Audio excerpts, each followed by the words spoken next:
Last weekend, George Kambosos pulled off the improbable upset, defeating Teofimo Lopez via split decision to become the unified lightweight champion of the world. Santino, a lot of people thought that Teofimo Lopez would come in there and just obliterate his opponent. But, spoiler alert, Kambosos proved that he's there to win. And it was a competitive fight from bell to bell, but Kambosos managed to pull through down the stretch. What was the difference maker in this fight that really helped George Kambosos to seal the victory?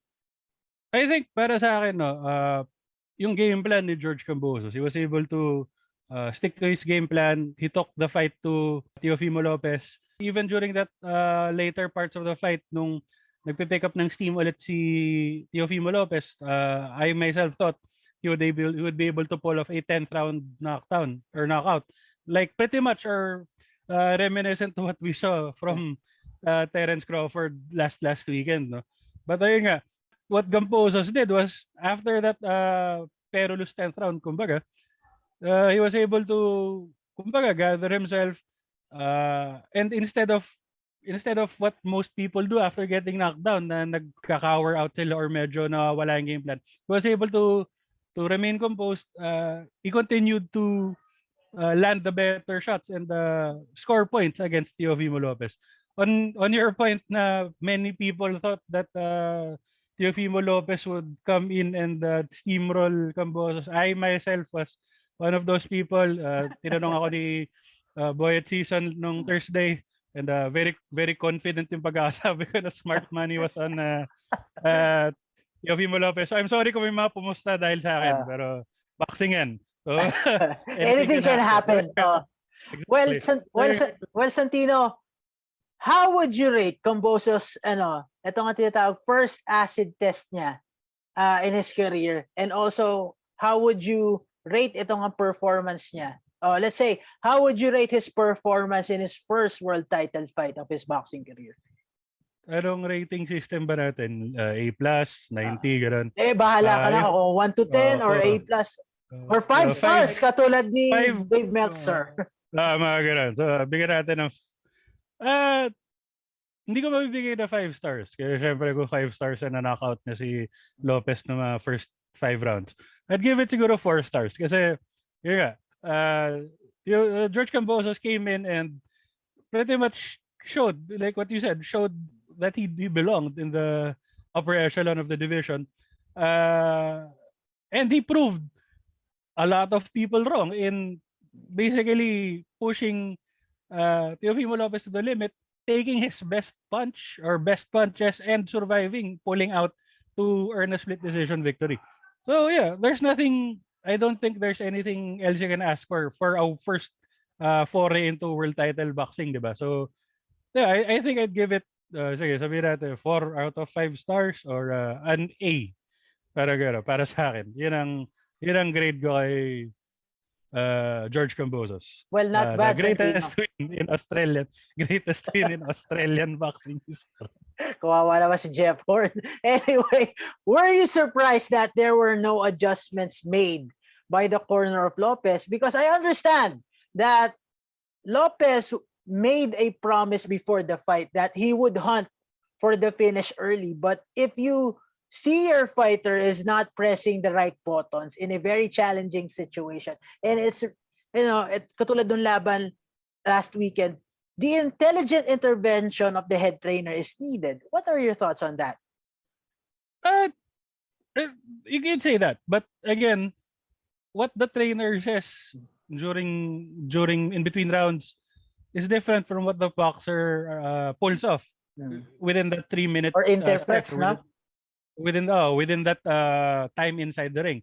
So posibleng sinabi ng corner ni Teofimo Lopez to adjust some things, and it's possible na tinanggap niya and nag-agree siya or in-acknowledge siya. But when it came to inside the ring na, he stuck to his own personal game plan of looking for the knockout. I remember during that 10th round yung knockdown, di ba? na the commentators are saying, I think there's a missed opportunity for Teofimo Lopez because medyo nag-pull back siya. And then nung naging okay na si Kambosos, saka siya naghanap ulit ng kumbaga fight ending punch. I think during that time nakapag-recover na-compose si Kambosos yung sarili niya. And natuloy lang niya yung ginagawa niya throughout the 12-round fight. Now, Santino, Lopez, as you mentioned, Lopez was able to drop Kambosos in the 10th round. Did you feel that he somehow failed to capitalize on that?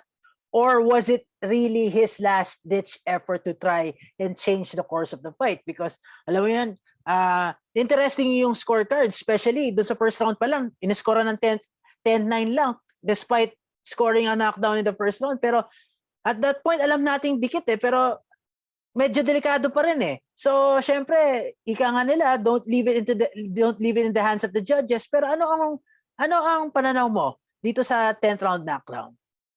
Yeah, definitely it made things a little more interesting. It made the judges' job a lot harder.